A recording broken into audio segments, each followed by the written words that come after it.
S'agissant de la crise qui secoue le dit secteur, le gouvernement, sous l'impulsion directe du président de la République, chef de l'État, chef du gouvernement, a engagé, comme vous le savez, des discussions avec les acteurs de la grève, effectives depuis le mois de décembre 2025.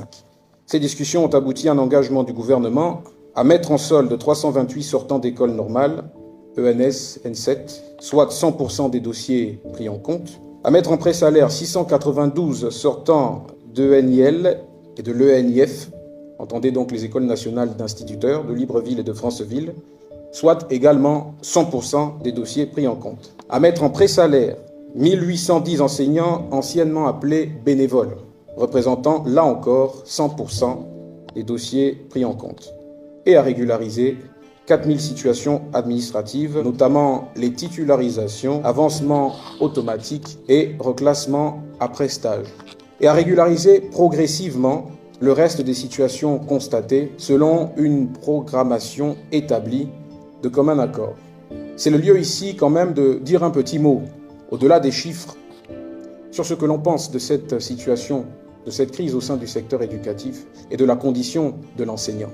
Le président de la République, le premier, a tenu à souligner que l'ensemble des revendications du secteur sont des revendications légitimes. Et elles le sont d'autant plus qu'elles sont le résultat de décennies de tergiversation, de décennies de mauvaise gestion. Elles résultent d'un passif lourd, très lourd, trop lourd pour que des solutions immédiates soient apportées et que les effets en soient tout aussi immédiats. Aussi, le président de la République n'a pas attendu que la grève se déclenche dans le secteur de l'éducation pour prendre dans ce domaine en particulier le taureau par les cornes et apporter des débuts de solutions. Depuis le début de la transition, il a agi fortement pour commencer à régler progressivement les problèmes auxquels les enseignants sont confrontés.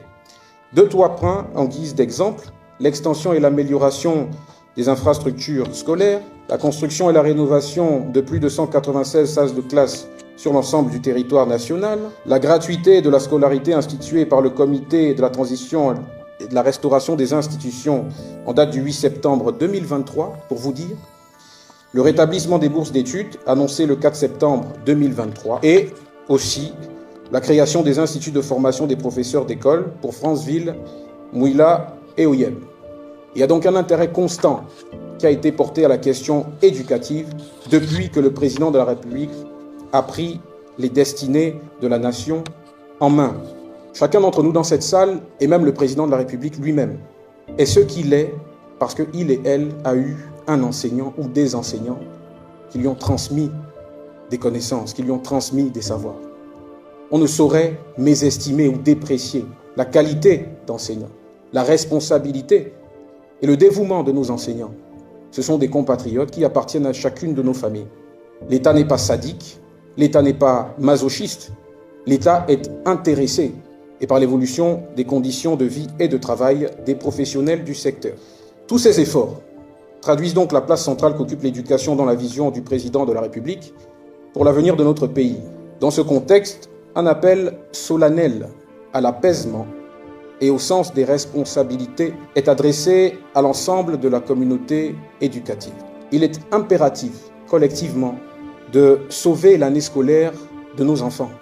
Le président de la République tient à rassurer l'opinion sur la mise en œuvre de mécanismes rigoureux de suivi et d'évaluation des engagements récemment pris et annoncés par le gouvernement de la République.